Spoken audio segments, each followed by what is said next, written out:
नमस्कार दोस्तों, मैं हूँ रजनीकांत रावल और आप मुझे सुन रहे हैं iGuju.com पर। प्रस्तुत करने जा रहा हूँ अज्ञात लेखक द्वारा लिखित महाभारत की एक रोचक प्रसंग कथा, जिसमें मृत्युशैया पर लेटे भीष्म की उलझन कि महाभारत युद्ध में क्या उचित क्या अनुचित और भगवान श्री कृष्ण का समाधान। महाभारत युद्ध के दौरान जब भीष्म पितामह मृत्युशैया पर लेटे हुए मृत्यु की राह देख रहे थे, ये कहना तो शायद उचित नहीं होगा, क्योंकि इच्छा मृत्यु का वरदान प्राप्त था। पर मृत्यु को अंगीकार करने से पहले इतने महान और ज्ञानी व्यक्ति के भीतर एक द्वंद्व चल रहा था, एक संघर्ष चल रहा था। वे जानना चाहते थे कि इस भीषण युद्ध में क्या उचित क्या अनुचित था।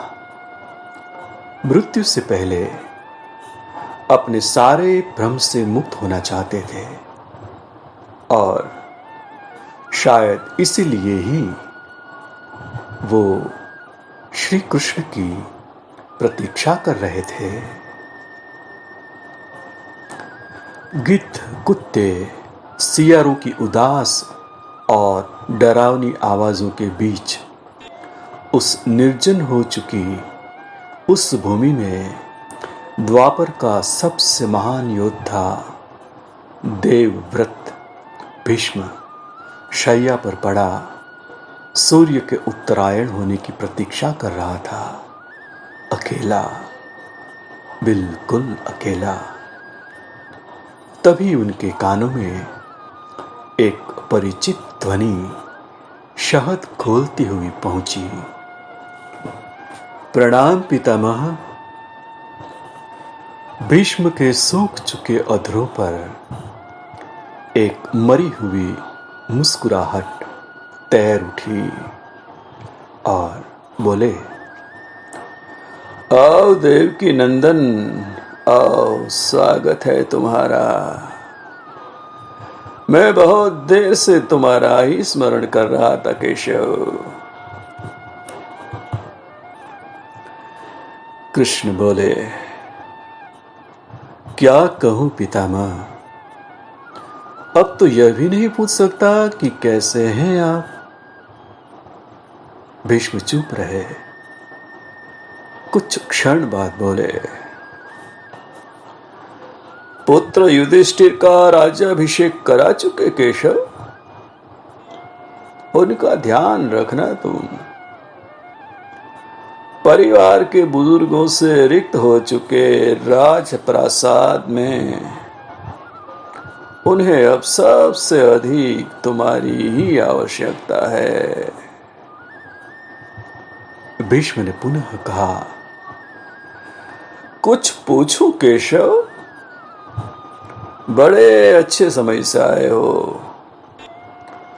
संभवतः दरार छोड़ने के पूर्व मेरे अनेक भ्रम समाप्त हो जाए। कृष्ण बोले, कहिए ना पितामह। भीष्म ने कहा, एक बात बताओ प्रभु, तुम तो ईश्वर हो ना? कृष्ण ने बीच में ही टोका, नहीं नहीं पितामह, मैं ईश्वर नहीं, मैं तो आपका पौत्र हूं पितामह, ईश्वर नहीं। भीष्म उस घोर पीड़ा में भी ठठाके हंस पड़े।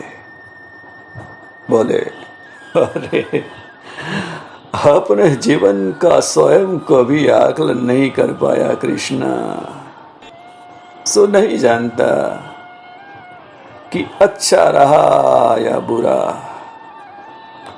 पर अब तो इस तरह से जा रहा हूं कन्हैया। अरे अब तो ठगना छोड़ दे रे। कृष्ण जाने क्यों भीष्म के पास सरक आए और उनका हाथ पकड़कर बोले, कहिए पितामह। भीष्म बोले, एक बात बताओ कन्हैया, इस युद्ध में जो हुआ वो ठीक था क्या? कृष्ण ने कहा, किसकी ओर से पितामह? भीष्म ने कहा, पांडवों की ओर से। कौरवों के कृत्य पर चर्चा का तो अब कोई अर्थ ही नहीं रहा कन्हैया। पर क्या पांडवों की ओर से जो हुआ वो सही था? आचार्य द्रोण का वध, दुर्योधन की जंघा के नीचे प्रहार, दुशासन की छाती का चीरा जाना ठीक था क्या? यह सब उचित था क्या? कृष्ण ने कहा, इसका उत्तर मैं कैसे दे सकता हूं पितामह? इसका उत्तर तो उन्हें देना चाहिए जिन्होंने यह किया। उत्तर दे दुर्योधन का वध करने वाला भीम, उत्तर दे कर्ण और जयद्रथ का वध करने वाला अर्जुन। मैं तो इस भूमि में कहीं था ही नहीं पितामह। भीष्म ने कहा, अरे अभी भी छलना नहीं छोड़ोगे कृष्ण? अरे विश्व भले कहता रहे कि महाभारत को अर्जुन और भीम ने जीता है, पर मैं जानता हूं कन्हैया कि यह केवल तुम्हारी और केवल तुम्हारी ही विजय है। मैं तो उत्तर तुम्हीं से पूछूंगा केशव। कृष्ण ने कहा, तो सुनिए पितामह, कुछ बुरा नहीं हुआ, कुछ अनैतिक नहीं हुआ, वही हुआ जो होना चाहिए था। भीष्म ने कहा, यह तुम कह रहे हो केशव? तुम? मर्यादा पुरुषोत्तम राम का अवतार कृष्ण कह रहा है? यह छल तो किसी युग में हमारे सनातन संस्कारों का अंग नहीं रहा, फिर यह उचित कैसे हो गया? कृष्ण ने कहा, इतिहास से शिक्षा ली जाती है पितामह, पर निर्णय वर्तमान की परिस्थितियों के आधार पर लेना पड़ता है। हर युग अपने तर्कों और अपनी आवश्यकता के आधार पर अपना नायक चुनता है। राम त्रेता युग के नायक थे और मेरे भाग में द्वापर आया था। हम दोनों का निर्णय एक सा नहीं हो सकता है पितामह, नहीं हो सकता है। राम और कृष्ण की परिस्थितियों में बहुत अंतर है पितामह। राम के युग में खलनायक भी रावण जैसा शिव भक्त होता था। तब रावण जैसी नकारात्मक शक्ति के परिवार में भी विभीषण और कुंभकर्ण जैसे संत हुआ करते थे। तब बाली जैसे खलनायक के परिवार में भी तारा जैसी विदुषी स्त्रियां और अंगद जैसे सज्जन पुत्र होते थे। उस युग में खलनायक भी धर्म का ज्ञान रखता था। इसलिए राम ने उनके साथ कहीं छल नहीं किया।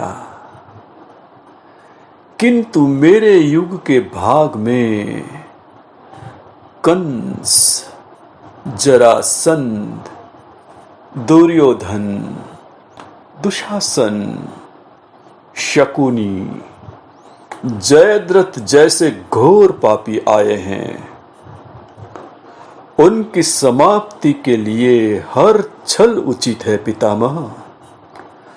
पाप का अंत आवश्यक है पितामह, वह चाहे जिस विधि से हो। भीष्म ने कहा, तो क्या तुम्हारे इन निर्णयों से गलत परंपराएं नहीं प्रारंभ होगी केशव? क्या भविष्य तुम्हारे इन छलों का अनुसरण नहीं करेगा? और यदि करेगा तो क्या यह उचित होगा? कृष्ण ने कहा, भविष्य तो इससे भी अधिक नकारात्मक आ रहा है पितामह। कलयुग में तो इनसे ही काम नहीं चलेगा। वहां मनुष्य को कृष्ण से भी अधिक कठोर होना होगा, नहीं तो धर्म समाप्त हो जाएगा। जब क्रूर और अनैतिक शक्तियां धर्म का समूल नाश करने के लिए आक्रमण कर रही हो, तो नैतिकता अर्थहीन हो जाती है पितामह। तब महत्वपूर्ण होती है विजय, केवल विजय। भविष्य को यह सीखना ही होगा पितामह। भीष्म बोले, क्या धर्म का विनाश हो सकता है केशव? और यदि धर्म का नाश होना ही है, तो क्या मनुष्य इसे रोक सकता है? कृष्ण ने कहा, सब कुछ ईश्वर के भरोसे छोड़कर बैठना मूर्खता होती है पितामह, मूर्खता। ईश्वर स्वयं कुछ नहीं करता, सब मनुष्य को ही यह करना पड़ता है। आप मुझे भी ईश्वर कहते हैं ना, तो बताइए ना पितामह, मैंने स्वयं इस युद्ध में कुछ किया क्या? सब पांडवों को ही करना पड़ा ना। यही प्रकृति का संविधान है पितामह। युद्ध के प्रथम दिन यही तो कहा था मैंने अर्जुन से, यही परम सत्य है। भीष्म अब संतुष्ट लग रहे थे। उनकी आंख धीरे धीरे बंद होने लगी थी। उन्होंने कहा, चलो कृष्ण, इस तरह पर अंतिम रात्रि है। कल संभवतः चले जाना हो। अपने इस अभागे भक्त पर कृपा करना कृष्ण, कृपा करना केशव। कृष्ण ने मन में ही कुछ कहा और भीष्म को प्रणाम कर लौट चले। पर युद्ध भूमि के उस डरावने अंधकार में भविष्य को जीवन का सबसे बड़ा सूत्र मिल चुका था। जब अनैतिक और क्रूर शक्तियां धर्म का विनाश करने के लिए आक्रमण कर रही हो, तो नैतिकता का पाठ आत्मघाती होता है, आत्मघाती होता है, आत्मघाती होता है। अस्तु।